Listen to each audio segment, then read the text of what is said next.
The content presented in this podcast and YouTube show is for informational and entertainment purposes only. It is not intended to be a substitute for professional medical advice, diagnosis, or treatment. Always seek the guidance of your physician or other qualified healthcare provider with any questions you may have regarding your health or a medical condition. Never disregard professional medical advice or delay in seeking it because of something you have heard or seen on this show. If you think you may have a medical emergency, call your doctor or emergency services immediately. The host, guest, and producers of this show are not responsible for any adverse effects resulting from your use of or reliance on any information presented.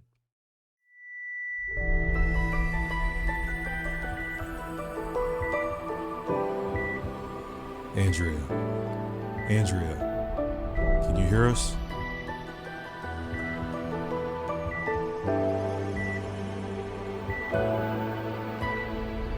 Many years ago, I died for 26 seconds. There are so many people in this world that have experienced life events that have led to their soul purpose. Wake Up Your Soul with Andrea will bring you these significant life events that demonstrate how to use those moments for guidance and life purpose. These are our stories.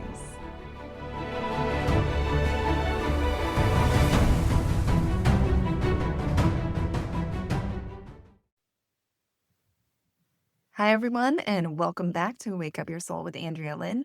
This week's guest has a wild story, and I don't really know where to begin with it other than I'm just going to tell you, when you have these moments in life that just keep popping up over and over again, there's a reason for it. And our guest is going to be able to talk to that point because in her life, she has had death come up many times in many different ways. And so there comes a point where you have to reflect and figure out, why does this keep surfacing? So let's go ahead and welcome Elaine to hear her story. Hello. Welcome. Hi. Thank you for having me.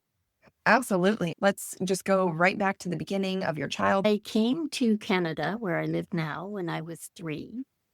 And I didn't even understand until about 2 years ago that I have what's known as suicidal ideation. Mm-hmm. Whenever something happened, whether I burnt my toast or I dropped something in my mind would say, well, you could always just die. And being a child, I didn't know everybody didn't think like that. Mm-hmm. But there were things you learn as a child that you don't talk about. Right. And so I kept it quiet. 5 years of age, I saw the movie Pollyanna. And that was the saving grace because, one, I love crystals and prisms. The Glad game spoke to me on such a visceral level. Can you talk about Pollyanna for a second? Just because I think some listeners are going to be like, what is that? Absolutely.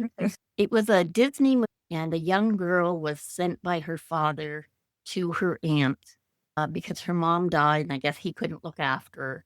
The aunt was filthy rich and kind of ran this town. And Pollyanna wasn't used to that and was not used to having to be tidy and not, run and jump and climb trees and what have you. Through the movie, she makes friends with everyone in her town. Her aunt is not a friendly person. And she gets caught at the end wanting to go to a fair. She was part of the fair and she was supposed to sing, and her aunt wasn't going to let her go. She ended up falling out of a tree and becoming paralyzed. And even then, she made something through the Glad game about being paralyzed after a bit of not being happy. Mm-hmm. Of course, it's a Disney film, so everything turned out in the end, and her aunt got nicer. And there was an old gentleman she had gone and befriended who had all these prisms all over his house and put them in the windows so that there were rainbows all through his house. Okay. It's really interesting when you're talking about the suicidal ideation, because I think a lot of people don't even realize that's something that they're doing. Yeah. Like, there's just this immediate thought of like, okay, this is hard. Let me just bounce. Like, how do I get out of this? Absolutely. And I don't know about you, but I was a real overachiever in school. Okay. So if I didn't get 100%, And that was it. The world was ending. Yeah. Like, how can this be? And it's very tumultuous. There was a lot of chaos anyway. We brought my aunt to Canada, my aunt, my grandmother, and she had very serious health issues. Mhm. So as a child, life was incredibly chaotic. When the phone rang, it usually meant we had to travel immediately. Okay. When I was in high school, I was 16. I had been sent to a parochial school, so all girls convent. And because of that, my parents allowed me to be out later on the weekend because my friends through school lived downtown. Okay. One of those friends, Andrea, unfortunately took her life on New Year's Eve, 1971, 72. And that evening I was babysitting and she was looking after her aunt and uncle. And I picked up the phone at 11 o'clock to call her and realized I didn't want her to get in trouble because we were going to a concert the next night. It was Alice Cooper. And I thought, oh God, I don't want to get her in trouble and then she can't go. So I slammed down the phone. That haunted me for the next 4 years because I found out at the concert. We didn't have pagers. We didn't have cell phones. Things took a lot longer back then. Mhm. I can honestly say I did not handle this well. Right. I didn't know what to do with it. I'm curious though, did you have any idea that she was in that mental place? Absolutely not. And the five of us to this day, we just cannot fathom what on earth happened. Yeah. But what also happened, and I didn't realize why I was so desperate to get away from my feelings, but this made the ideation real. Mm-hmm. I now knew exactly what it was that I kept thinking I was going to do. Right. And There's it took a lot of, difference. Yeah. yeah, There's a difference in the thought and then really seeing and understanding the outcome. yeah, because as a child, the thoughts you may not know, it's not fully formed. It's just there. And I mean, it was only a few years ago that we unraveled all this. When Andrea died that next New Year's Eve, it just absolutely annihilated my world. I got into drink, which I don't like, and drugs, which I couldn't even tell you what I was taking. I just wanted to be numb. Yeah.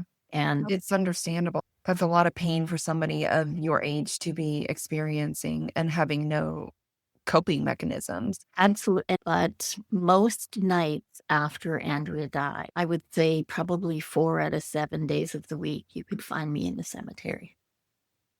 Yeah. I was looking for an answer, something.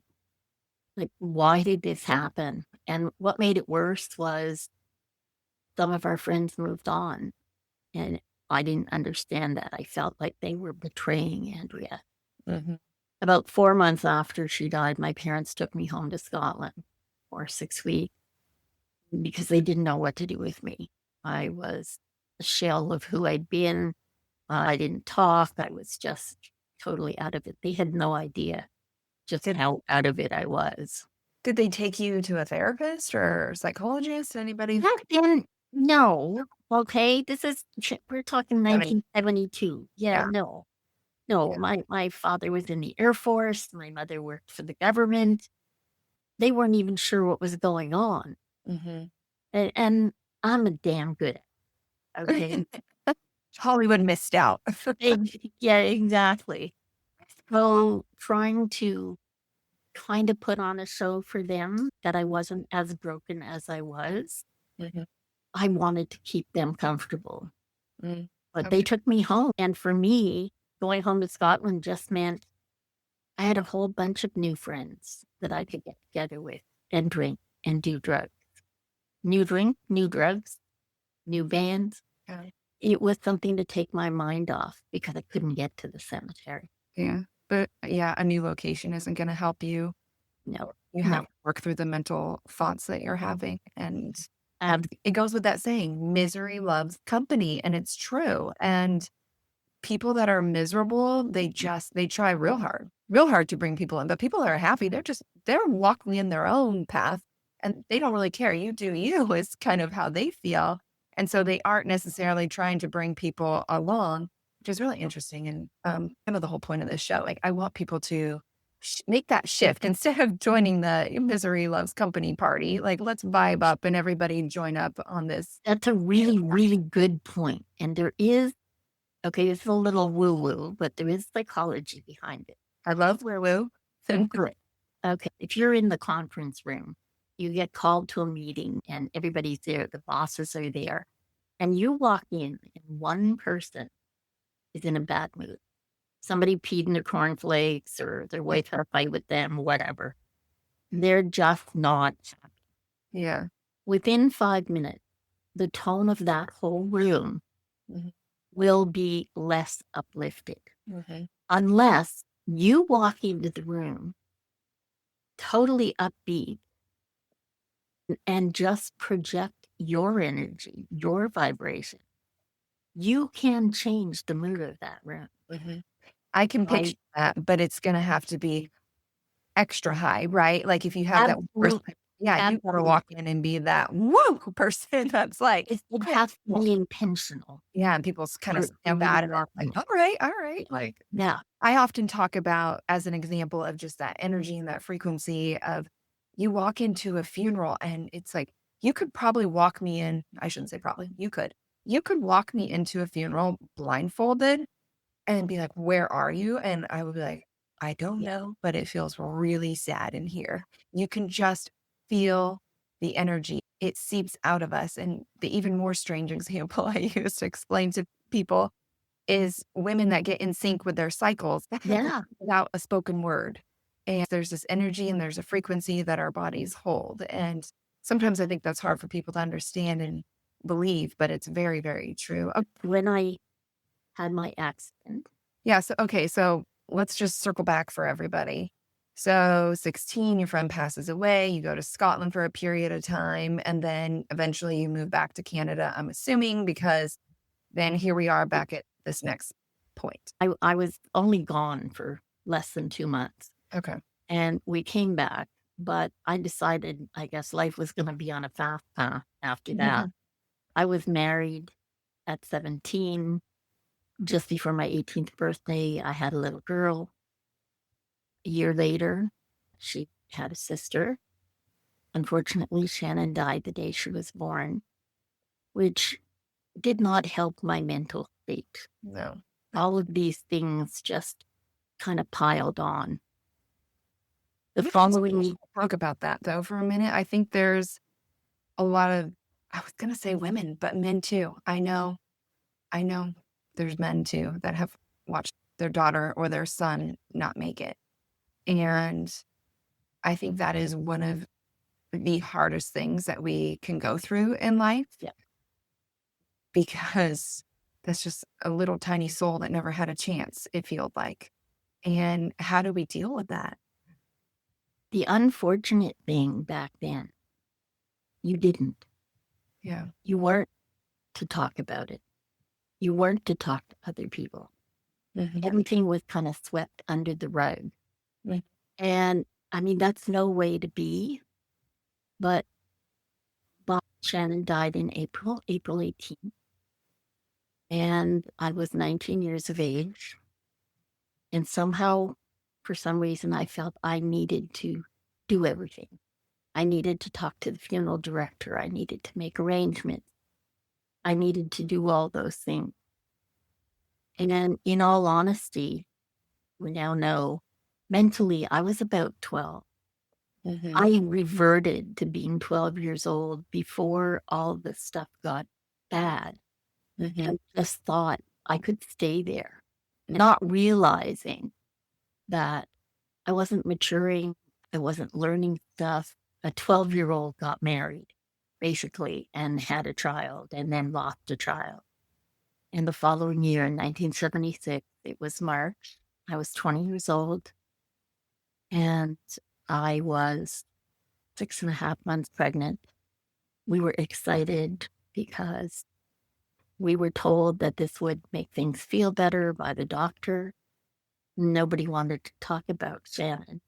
And so I just suppressed that because that's what we did back then. Okay. I learned how important it was to just suppress stuff. So Shannon was, I don't want to ruin the next part of the story, but so are you now going to go into the miscarriage? Yeah. Okay. So you lost two. Yeah. So Shannon was born and died. So she was born at 9 months. Yeah. Okay. Well, no, sorry, 7.5 months, but she was alive. She was born Okay. alive. Okay. She died much later that day. Okay. Okay. When I had the accident, and I'm going to make the accident quick because you don't need all the gory details. I was crushed between 3 cars on a highway at 2 a.m. I had gone out to do a favor for a friend who was picked up by the police for drinking and driving. When my car wouldn't start, a policeman was supposed to be helping us, but we couldn't get off the road because the snowbanks were too high. Mm-hmm. On that highway where the car was stopped, it was pitch black. There weren't really any overhead lights. The policeman went to get booster cables, and when he came back, he told me he didn't know how to use them. Mm-hmm. So I got between the car on the roadside. I was almost in the second lane. Mm-hmm. He was in that first lane, and I happened to turn my head and realized we were literally in front of Andrea's grave. Mm. It was just a split second. Yeah. And a young man came around the curve in the highway. He didn't have a chance. He did not see my car. Yeah. He was doing 55 miles an hour, and his car went through my Mustang, which went through me and hit the police car. The policeman, who was 6 feet tall, I'm 5'2", barely. I didn't see the lights hit the curb. He drove into the snowbank and saved himself. When the cars pulled apart, sadly, the engine of my Mustang took half my left leg vertically from the calf up. And I didn't know that at the time. I just knew that it felt like I had the worst blister in the world. And I went flying through the air. And before I left the house, because it was so cold, it was like minus 25 or minus 30. Because it was so cold, I put on this giant fur coat, and it had a hood. I think it was a wolf. A friend had given it to me for over the pregnancy. I needed something warm. Mm-hmm. And as I flew through the air, it was suddenly like someone was holding my head. Mm. And I swear, Andrea saved my life because my head should have split like a melon. I ended up on my back, facing the opposite direction, 2 lanes over on the highway. This is not the first time I've heard this story, like your story, yes, but so many people that survive these wild accidents will have the same. It's a friend, it's an angel, it's somebody where they felt so not alone in that moment. It's like one of the most beautiful things to hear. It really was, because, well, for one, it was terrifying. Yeah. My legs were broken in so many places. My left leg, which is the one that lost half of it, but my foot was on my shoulder. I had thrown on clogs when I left the house because I figured I wasn't going to be gone long. I was just going to pick somebody up and drive home. And my clogs went off up the highway. Oh my God. The young man who hit my car, he had the presence of mind, unlike the policeman. He went up the road to the restaurant and woke the people because their house was attached. Okay. And woke them so they could call an ambulance. See, back then in 1976, ambulances were just driven by ambulance drivers. There were no paramedics. Okay. And when the ambulance finally got there, I was starting to have frostbite on 2 of my toes. The good news is my femoral artery was ice. My leg had just gone to ice, so it had slowed down the bleeding. I was wondering. Yeah.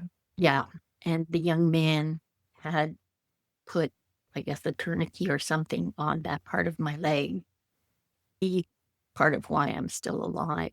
Mhm. But I know the ambulance drivers had to use 2x4s to try and bring my leg back so that they could get me on a gurney.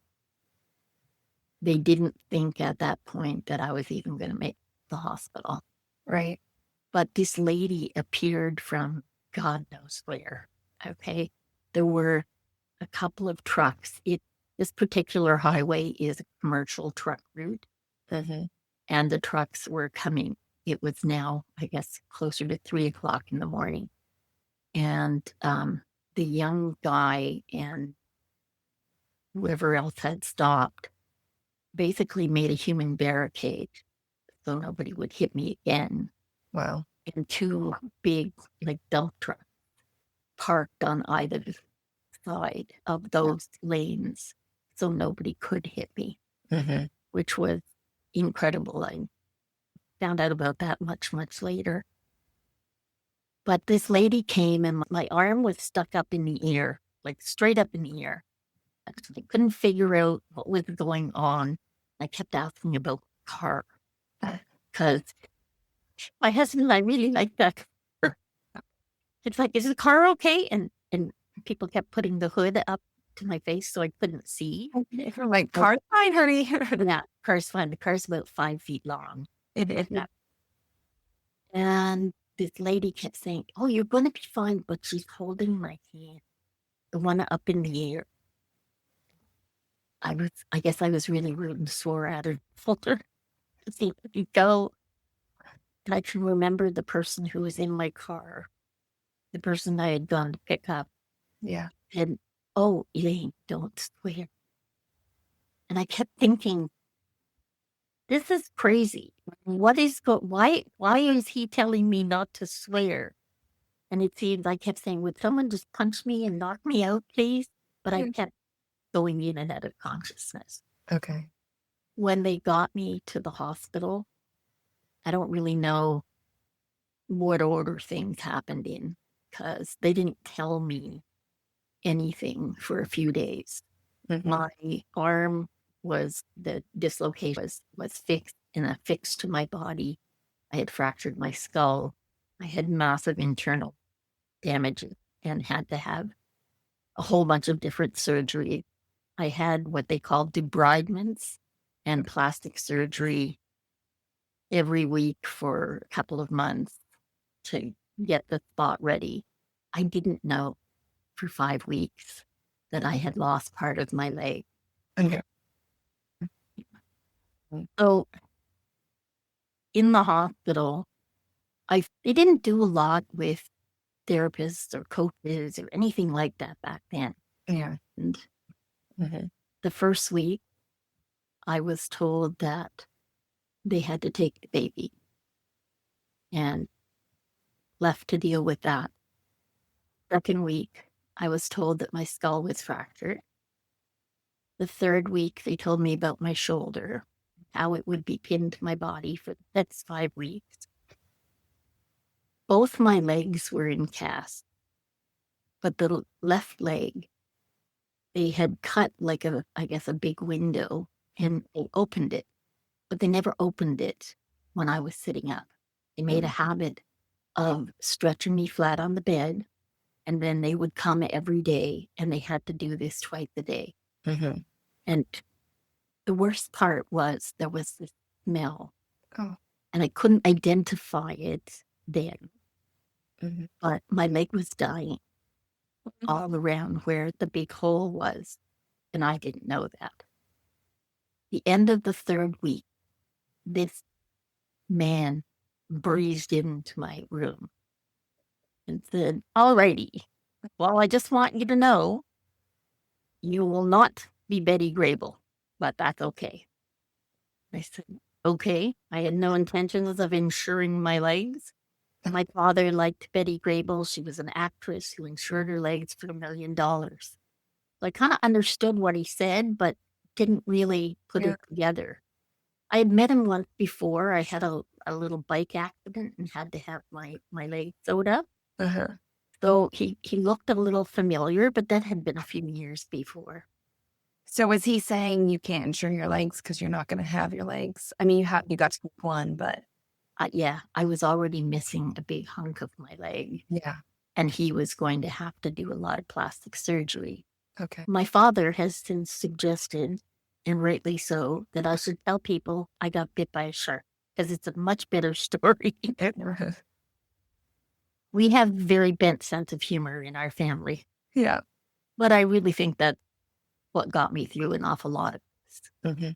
Okay, well, I want to ask, when you went through this and after the fact, did you, just because this is such a norm for people when they go through hardship, to place blame where it's not really meant to be placed? And so when you went through that, did you place blame on your friend that called you and asked for the ride?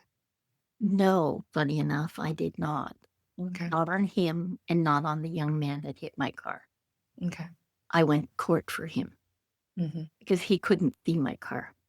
Mm-hmm. I placed the blame squarely on the cop Mm-hmm. who didn't do what he should have done, who put me in harm's way, Mm-hmm. who didn't even call the ambulance. Yeah. It was a lot of blame. More than that, I became an absolute bitch on wheels. There's no other way to put it. There's no nice way to put it. I was nasty. Now, I now understand pain changes you. It changes you a lot. Mm-hmm. When you live in pain 24/7, there's very little of you left. And they started giving me cortisone shots in my legs. But then they had to take both my kneecaps. They took all the cartilage in both legs. I went for all these debridements, and then eventually they did skin grafts. Mm-hmm. That's not fun. I've had some bizarre surgeries, and we'll talk about them. The worst thing is a skin graft, as far as I'm for sheer, like, think of a big blister. Yeah, I can imagine. That kind of pain ramped up a million times. Much larger. Yeah. Yeah. But over the next 5 years, I was so busy trying to lash out before people said anything to me. Part of it because I had not been one who was full of self-confidence or anything before that. I thought I was big blue eyes and long, long legs for my big 5'2". Now you've taken my legs. And it was the 5th week in hospital when the nurse got called away as she undid the cast before she laid me flat. Mm-hmm. And when she left the room, I tore off the cast where it opened. Mm. I don't remember anything for 2 days. Wow. I actually got so delirious. I spiked a fever. I didn't know how to process that information. That's how powerful the mind is, though, and how sometimes not knowing some stuff is just better for you. That's so true. It really is. Yeah. I was talking about something similar recently with my sister and her husband, just talking about my grandfather and how he had some shoulder pain for a long time. And finally, they figured out that it was cancer in his bones, but then it was everywhere. And they told him, you're going to be gone in a few months. And it just seemed like, I don't know, I didn't write it down, but it seemed like as soon as they told him that, he just stopped living and he just sat in his chair and was just like ready to die. And I can't help but wonder, had his mind not known, how much longer would he really have gone? The mind is a powerful, fascinating thing. We are the captains of these ships. Mm-hmm. We can do anything. Yeah. If you are committed. If you really, really want something, I now know that I can do that.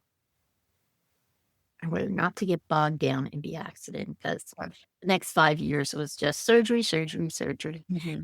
And one funny thing The cast on my right leg was from my toes to my hip.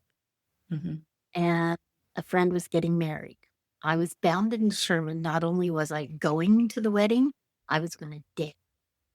Okay. Only had one cast on. I thought I could kind of limp around. So I took my wedge shoes to the casting room, and Red, who was the guy who did all the cast, he said, "Are you sure? Like, these are really high." "I know that. Just make it so it matches my leg when I'm standing on that shoe." He said, "But Elaine, you know what? I'm not going to argue with you. I'll see you next week when you call me." "I'm not calling you. It's going to be fine. It's going to be fine." I really wasn't thinking, because that meant I had to wear those shoes for the next 8 weeks. Big 6-inch platforms. It's tiring enough on crutches, Yeah. but having to maneuver some big shoe as well. Okay. Under all of it, there was always our family sense of humor. Mm-hmm. I believe, and thank God I believed even then, you have to be able to laugh at yourself. Mm-hmm. And a lot of times the striking out, it was part of, I had taken on the mantle of victim. Mm-hmm. And, that's no way to go. No. But at the time, and as they say, you can't see the label from inside the jar. And I definitely did not see the label. I broke up my marriage because of this, because I couldn't accept what was left of my leg. Mm-hmm. He was fine. He's a good man. He's a good person. In the next 5 years, I actually remarried. And in 1982, after much trouble because of the way I'd been hit, all of my organs inside were what they call retroverted. And so it made it very hard for me to stay pregnant. Okay. And it made it hard for a lot of things. I kept having different surgeries. I have no gallbladder.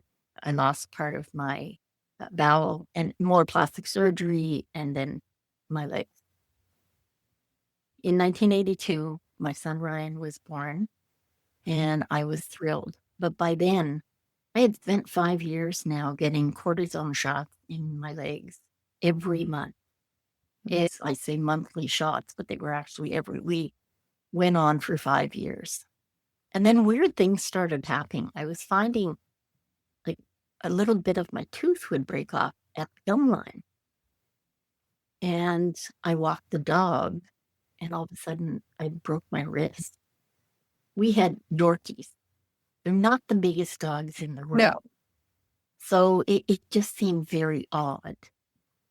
I tripped on the stair and fell, 18 inches. I broke 2 ribs. People kept thinking, "Hey, this is weird." My husband said, "You got to make sure you tell people I didn't do that. I'm not doing this." I don't know what's going on. That's so bizarre. Anyway, I happened to see a show because I had put on so much weight. I absolutely hated me. I did my makeup in a mirror that was no bigger than this. Okay, a little purse mirror. Okay. Yeah. There were no mirrors in our house. Oh my gosh. Okay, I refused. It was making me angrier and angrier. And in there were a number of attempts Okay. to leave. Yeah. And I'm not going to go into those because it's just something that I live with. And again, I'm a good actress, so sometimes I got away with it. They would always be brought back at the last minute, or Andrea would be in my ear saying, "You hated it when I did it. You know what it feels like to be left behind. Do you really want to do that?" And so I do a podcast called Suicide and Forgiveness. And that is because it's my gift to Andrea, because she gave me the best, worst gift you could ever give somebody. Yeah. Sometimes it's really hard to understand and see why things have happened Yeah. the way they are. But I really do believe every person on this planet has a purpose, and we all have this interconnection with each other. And it's just this snowball effect of what she did to you causes you to do something for this person and this person, and it just snowballs into hopefully greatness. Exactly. And I couldn't live with myself. I saw an Oprah show and they were talking about a vertical banded gastroplasty. So I looked it up. I researched it. By that, I mean, I went to the library. Because there didn't have internet. No Google. It was a lot harder back then. And I found out there was, in fact, one doctor in our. And so I was bound and determined, fought with the family. And I've said to you before, but God, the universe, whatever you want to call it, will confirm for you what you want, whether it's good, bad, or indifferent. Mhm. I was hell-bent on having this surgery. So on a Sunday, our whole family had gone for brunch, and I had gone into the washroom at the restaurant, and this lady came out of a stall and looked at me in the mirror, and she said, "Oh my God, you're so beautiful. Why are you fat?" Ugh. I cannot even fathom. Like, who says that? I just can't imagine. Why would anyone think that's okay to say to somebody? And for me, it was like the light went on. Ah. And this, as I said, was Sunday. The very next morning, I called my doctor and demanded a referral. I got the referral. I fought with the family for the next 8 months while I jumped through hoops. I did all the testing that was required to get this surgery. I saw a psychologist for the first time. I did Finally. finally. I did all of the things you're supposed to do. And by the time, But how did you pass with the psychologist? as I told you, I'm a really good actress. We didn't talk about the accident. We didn't talk about Shannon or losing the other. We didn't talk about any.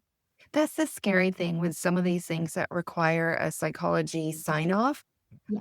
I know from different reasons, but I know sometimes they're just like, okay, what do I need to get to the bottom of? And it's just kind of this checklist of questions and boop, okay, you're done. Okay. The family fought with me right up until the last moment. I lost 30 pounds before I went in for the surgery. Okay. The surgery was going to be 1 week in the hospital, 2 weeks at home. For that week in the hospital, they were going to put a tube up my nose when they got ready to do the surgery, and they would put a tube in my side that I would feed through. And you could have nothing by mouth for those 3 weeks. And at the end of the 3 weeks, they would take out the J tube and you would go back to eating in this new way where you could only have so much. Yeah. Fine. I was down with this. Absolutely. I had to arrange a housekeeper for the children, rearrange everything in our lives for this. This was no small thing. It was important to me. And when I got to the hospital, they decided they were going to do what they call a central lung. Well, right off the bat, they had a problem because I am one in 600,000 people where my clavicle and the bone under it don't have any leeway. They're almost stuck together. Is that from the accident or? No, it's just some people are just born that way. It's not as big of a cavity, so it's hard to put in a central line. The next morning, they took me to surgery, and in all honesty, we will never know what actually happened in that surgery.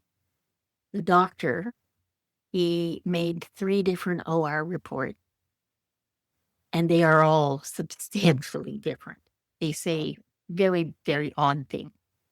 I only know what they say because we ended up 12 years later having to go to court. 1 week goes by. I go home for 17 hours. And when I was leaving the hospital the first time, the young nurse kept marking down that she wasn't sure why, but I had a fever. And I had a pain in my shoulder blade, which was weird. Now, I've gone through this accident. I've had a ludicrous amount of pharmaceutical, but I'm doing this. I'm going to martyr myself for my family because they didn't want it. I'm not going to take anything for pain. I'll be fine. I figured I had to pay for doing this. By the time I got home, I could neither sit nor stand nor lie down. And after 17 hours, my husband called the hospital saying we'd have to come to emergency because I had nothing for pain and this pain was getting worse. Mhm. Nobody knew anything about this surgery except the doctor that was doing it. So they weren't quite sure what to do when emerge. And the doctor said, okay, really obvious to me, you have a fever of 103. I don't know what's going on there, but you are obviously in pain. I'm going to give you a shot and I'm going to give a prescription to your husband that he can crush up and put in your J2. And that should take care of it. Like, perfect. I said, okay, can I? He said, yeah, go get dressed and you'll be able to leave. I'll come back with the prescription. So I got the shot. He goes off. I go to get dressed. As I opened the curtain, there was a doctor coming through the emergency. My husband was sitting on a chair, I guess just outside of the curtain. And he said, the look on this young doctor's face, he didn't know what was wrong, but he knew it wasn't good. Mm. And the doctor said, what are you doing here? I said, oh, it's okay. I'm just on my way home.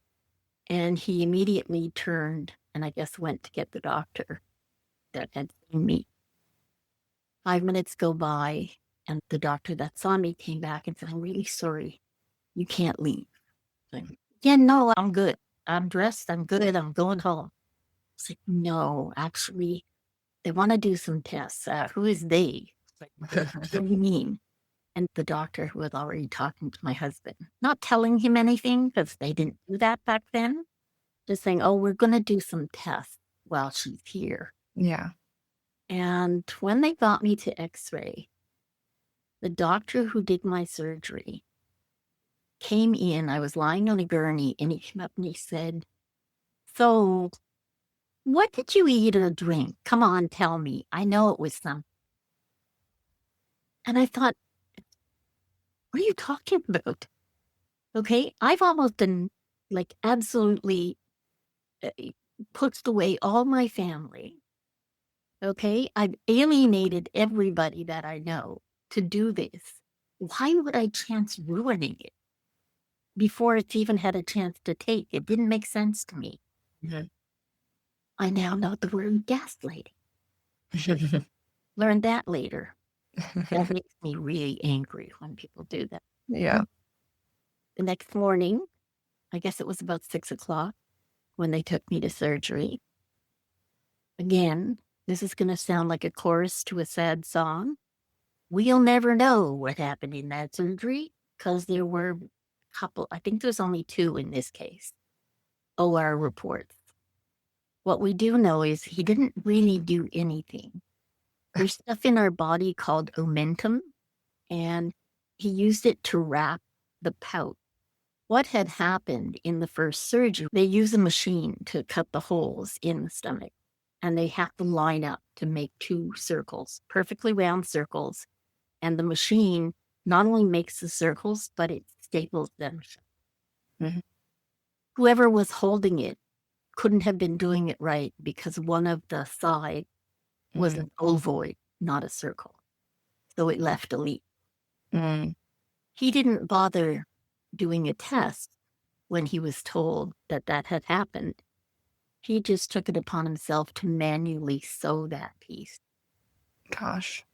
He never did test it, and we now know it was not. It did not work. So I had this other surgery. I wake up in another room. They've now put me in a palliative care ward with 3 people that were dying. I was 27 years old. Within a day and a half, all 3 people in the room died. I figured I was next. This was not what I had signed up for. Mm-hmm. I felt so guilty for my family that I had done this to us. Jump ahead. That was 6 days later. Another week goes by. On day 3, my left lung collapsed. I had developed an abscess. They had to put in a chest tube. They got my husband to hold me over the tray table so that they could cut a hole in my back and said it's not going to take very long, so they didn't freeze me. All of these things, it's a teaching hospital, so a lot of the young doctors are very blasé.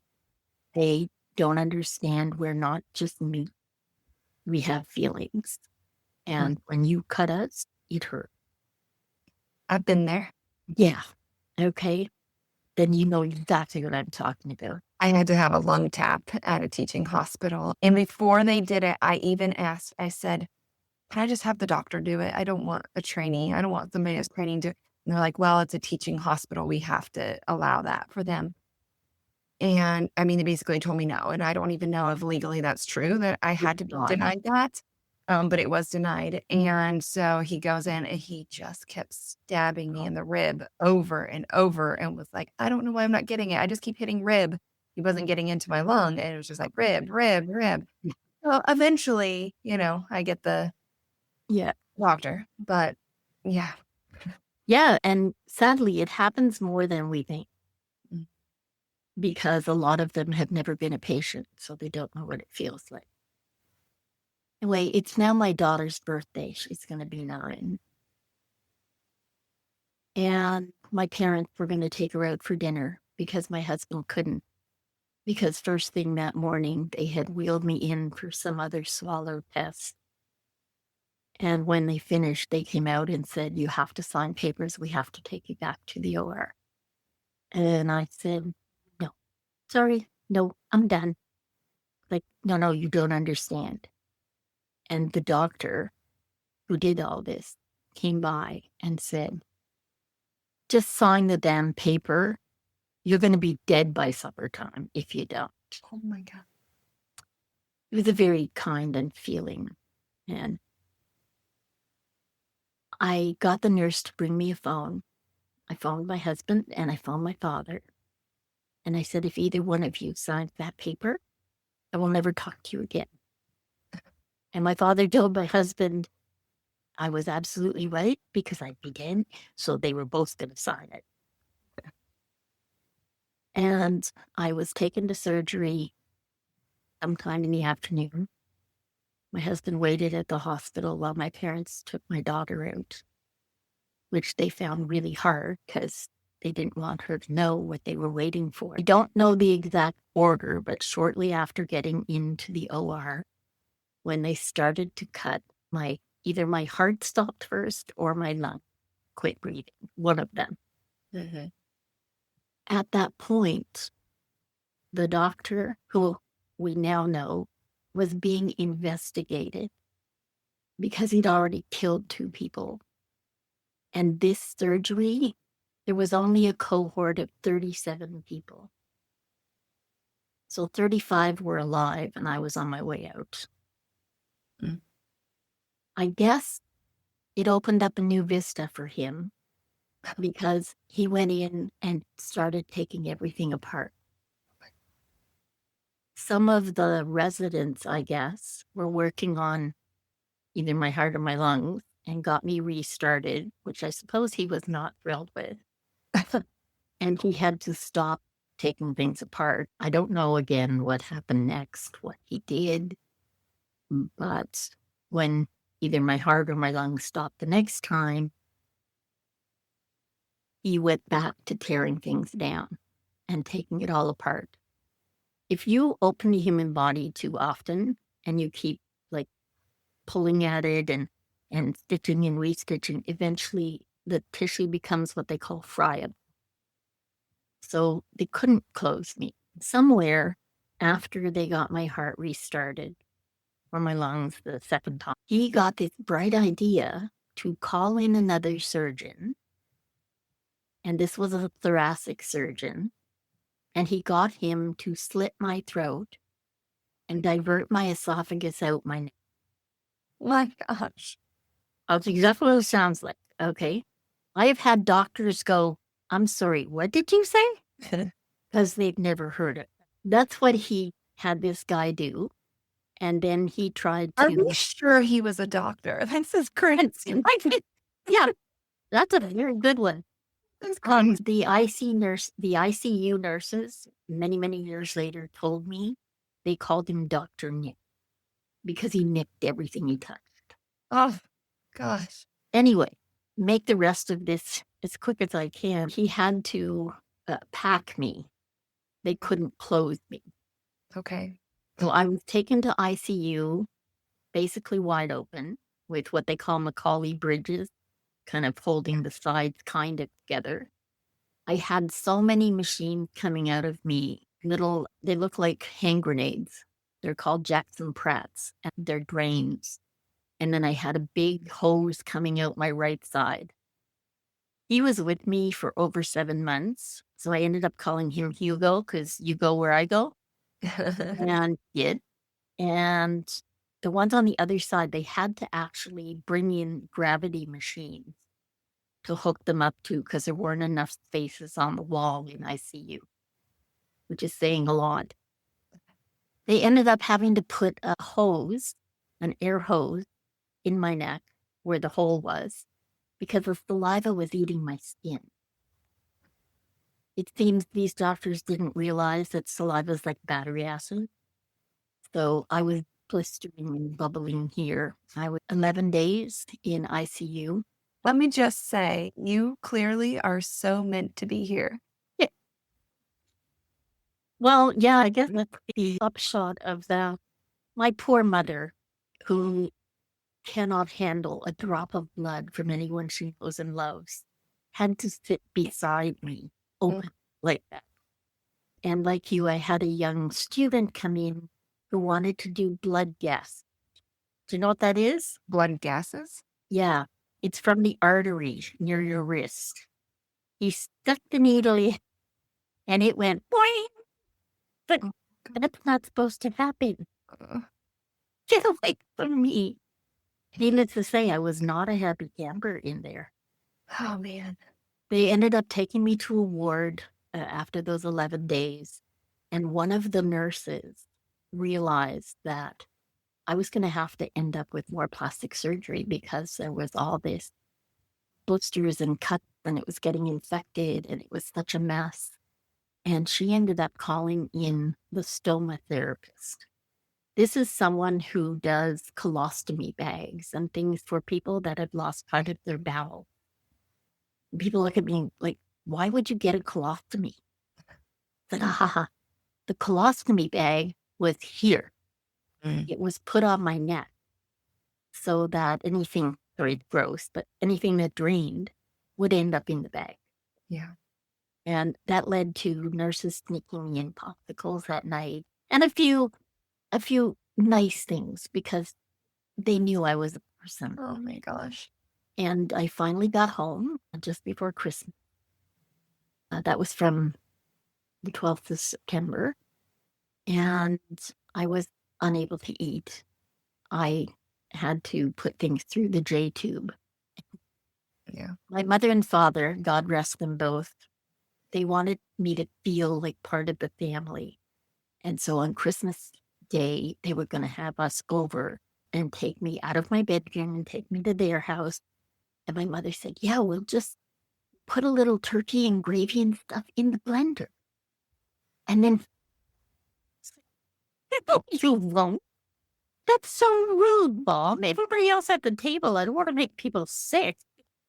Yeah. Yeah. Anyway, life went on because life does. And unfortunately, the J tube in my side, I kept for 18 months. It was over a year when the emergency room head doctor said, you know what? I can't do this one more time. Every couple of weeks, the J tube, what they call a stopcock, would fall out. And so they'd have to cut me open and insert a new tube. And that happened once or twice a month. Gosh. But over a year, that's a lot of cutting you open. Okay. And after 13 months, he said, you know what? Okay, we're just going to put you on Ensure, the protein drink, Yeah. because we can't keep cutting you open. You're going to have no bowel left. They're going to have to take that out too. So that's what we did. I lived on Ensure for over 10 years. Oh my gosh. That's all you consumed? Yeah, it's all I could because I couldn't swallow. When they put my neck back together, which was 7 months later, there was a lot of scar tissue had built up. Okay. I couldn't swallow. This was hard. Um, better. I whoop like a crane because water gets stuck in the pouch in my neck. Very attractive. Okay. Um, Oh my goodness. anyway, this just kept going. There was always something else. Right. So with my neck, they use these things that look like giant bullets. It's an operation, but it's minimal. They go in and they make them bigger and bigger to try and stretch your esophagus again. Because your body does try to heal. Yeah. No matter what happens to it, it will try to heal. Yeah. Anyway, life went on, and I was not a happy camper, which makes sense. I kept going in and out of the hospital. The falling and breaking parts of me got much, much worse. And in 2001, I tripped on my cane getting out of the car, and I hit the wheel well next to me, and my arm shattered in about 60 pieces. Wow. That's when we found out that I had osteoporosis. Okay. So now I have a big titanium rod in my arm, which makes me bionic. And I met an incredible orthopedic surgeon who restored my fit. Finally. Doctors, yeah. Because over that time, it seemed every year I got other gifts thanks to this doctor. I got hepatitis C for Christmas, and Hepatitis C for Christmas. well, yeah, and in 2003 I got diabetes, but like type 1, I am insulin dependent. Okay. Was this for Valentine's Day? The sugar? No, that was Christmas too. A lot of them were for Christmas. Okay. I guess Santa thought I was bad. Yeah. Anyway, No coal for you. Just we found out that he actually cut the vagus nerve, ah. which is why there was so much other issues. I have no motility in my stomach, and that sort of translated. I had, well, knock on wood, my latest surgery in October that just passed to remove a giant hernia from where my J tube was. Yeah. I developed what looked like a football, so I called him Fred. And Fred is now gone. Nice. Anyway, back to the story in more chronological order. I'm going to give you the big good piece. Yeah. So in 1997, we were at a restaurant. My daughter and my first grandchild had come for a visit, and we took my son, who was in Air Cadet, out for an early dinner so that we could take him to Air Cadet. When we left the restaurant, we were walking through the parking lot, and there was a car parked as we were going by. He starts backing up, but he's looking the other way. So I knocked on the back of the car, like, hello, there's people here, and a little kid. Yeah. He was 3. And he jerked to a stop, and then we kept walking. And the next thing we know, this giant barrels out of his car, and he's screaming at it. We're still walking. He's screaming at us, "You effing bitch, can't you wait? What's wrong with that?" And he's just berating us. He was almost foaming at the mouth. Like, it was unbelievable. My daughter said, like, "What is wrong with you? There's a child here." I said, "You're nuts." And so we kept walking. He got back in his car, and my daughter was putting the little one in the car. My son was, I think, getting in the other side. I'm not quite sure where everybody was, but my daughter screamed. I looked up, and he was right there, and he turned his car in like he was going to hit my kids. So I got in the way, and he ended up backing out with me on the hood of his car. Oh my God. He had hit my legs, which isn't a good thing. This thing was not in very good shape. And everybody in the parking lot gathered around his car and wouldn't let him go any farther. I don't know where he thought he was going. And it was in the parking lot, so he wasn't doing any more than 15 miles an hour. Yeah. When they called the ambulance, it just so happens my doctor is in that plaza. Mm-hmm. And someone went to get the doctor, not knowing, but he's walking along and he was, oh my God, no, please tell me he didn't hit her leg. He was Yeah. expecting the worst. Yeah. And when the ambulance got there, because he'd taken everything apart, within 20 days of me having it, I didn't really have a vertical banded gastroplasty. I had nothing. But I didn't know that. I didn't find that out for 12 years. So I had put on weight. And again, I hated. So when the paramedics came, there was no way I was going to let these poor people suffer and have to pick me up. It's such a vanity thing. It's awful. But as I fought with them to try and help myself onto this stretcher, Mm-hmm. I suddenly had this aha moment. Like, okay, there has to be more to life than just. It can't just be crap. This is crazy. Mm-hmm. There has to be a common denominator. Mm-hmm. And it's you. Okay. And I'm sitting in the ambulance and one of the paramedics said, it was so bizarre. All of a sudden, you just started smiling. And he said, like, are you okay? I said, oh, yeah. I'm thinking, oh my God, it's me. Well, there's got to be more, and I'm going to find. So I started watching more Oprah. I found the 9th Insight. I got the 4 Agreements. I went to the library and just went nuts. By 2004, I had a spiritual advisor. My son finally nicknamed her the Holistic Missile because she cut right to the meat of things. Yeah. And I understood. Okay, number 1, I'm no victim. Mm-hmm. Okay, I run the ship, and if I'm going to run it right, then I have to get off my duff and stop whining. Mm-hmm. And that's what I did. In 2019, I started working with a soul coach in France. And by then, I was a pharmaceutical junkie. I was taking enough hard narcotics for a football team, and it was just keeping me upright. Yeah. I have pain every single day of my life. I have pain 24/7, and I get that.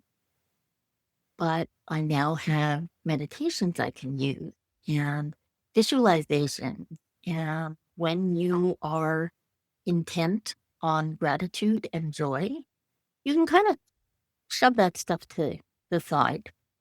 And so in 2020, I don't know exactly what the hell happened, and I started changing and losing weight and being much more present in what I did because I'd now spent more than 10 years being grateful for every moment. So, Elaine, can you tell us then, your life gave you crap after crap after crap.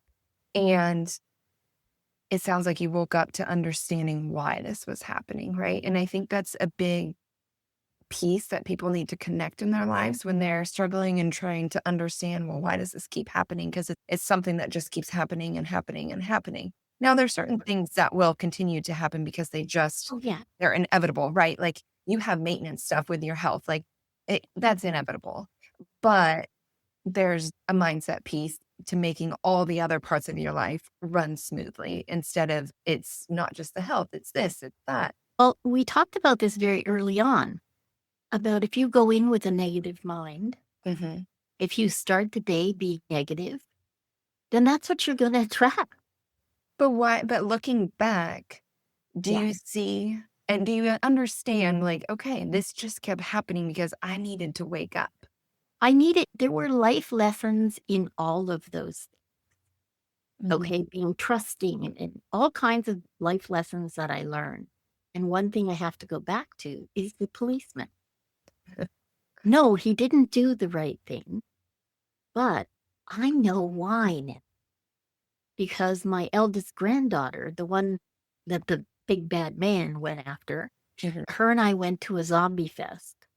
And in a maze with zombies, I sacrificed her. I put her in front of me when there was a zombie butcher coming at me, knowing full well in my head that that's not real.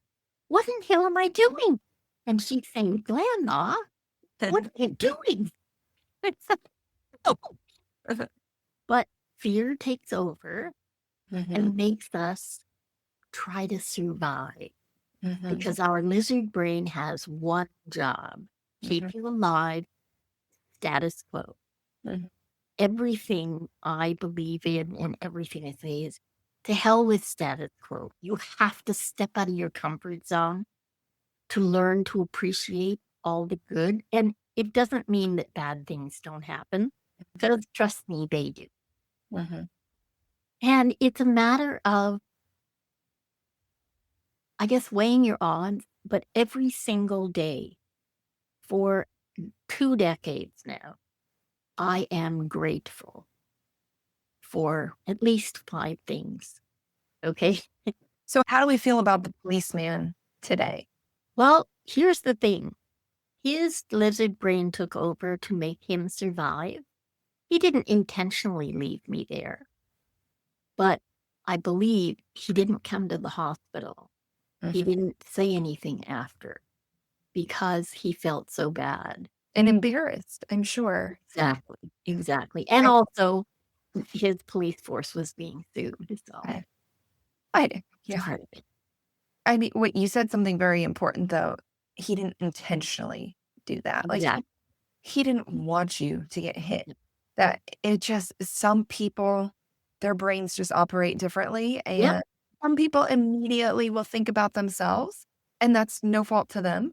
And some people will immediately think about somebody else and how they can protect that other person. And some people will immediately be thinking about both simultaneously. And But and you get caught betwixt and between because you can't do everything, and that makes a lot of people just freeze. and then that too, right? There's also those moments that I freak out. I don't know what to do. There's so much adrenaline pumping. Oh Your my heart's God, yeah. racing. You're not thinking clearly, and you have to think very instantaneously in those moments, and that's Yeah. really hard. And so I think it is important that we try not to place too much blame on people, unless if it's intentional, then sure, like you can blame them and be mad about it, but don't hold the anger because that's not going to serve you well Well, anyway. the only one you're hurting is you. Yeah. I have forgiven the doctor because it's better for me. You have to also think about yourself in this. And in forgiving the policeman, I was eventually able to understand I had to forgive me for putting myself in that position. Because at 7 months pregnant, I should not have gone out at 2:00 in the morning to pick up anybody. Yeah. And that was a hard lesson. But when you take the lessons, hallelujah, you don't have to do them over again. I used to say, God, the universe, whatever, when they're trying to get something through to you, some people they hit with bricks. In my case, it's automobiles. Yeah. Well, and that's where I think that things just keep happening and happening because there is something that you are meant Yeah. to do, for sure. So, well, thank you so much for sharing your story. I think a lot of people will find a lot of value in this. And one of the things I think is very valuable too is understanding generationally. There's a lot of people that can't understand why their parents did what they did, but the resources that we have now are so vastly different. Oh my And so the God. behaviors of people have changed dramatically because we have more exposure now more than ever to human behavior and understanding it. And so people can have so much more self-growth than they ever could. And so we can't place blame on the things that parents, grandparents, great-grandparents, people might have Yeah. done. Maya Angelou said it best. when we know better, we do better. Mm-hmm. And our grandparents, my parents as children lived through the war. Our grandparents lived through the war. They had other concerns, Mm. other things that came first in their lives. And it's hard to change that for like Gen Zs now. Gen Zs are smart little cookies. They have a much better handle on global concerns and body positivity and Yeah. all kinds of things that, oh my God, I wish my generation had. Yeah. But Yeah. I think it bodes well Yeah. for us. Yeah. Well, thank you so much for sharing your story. Thank you. And if I can leave your audience with one thing, make the most of your today. Yeah. Okay. Where can people find you if they want to find you? I'm pretty easy to find online, ElaineLindsay.com. Okay. If you just look in search, I'm at the corner of search and social. You can find me at Suicide, Zen, Forgiveness, and I go by the handle The Dark Pollyanna. Okay. Thank you. Thank you.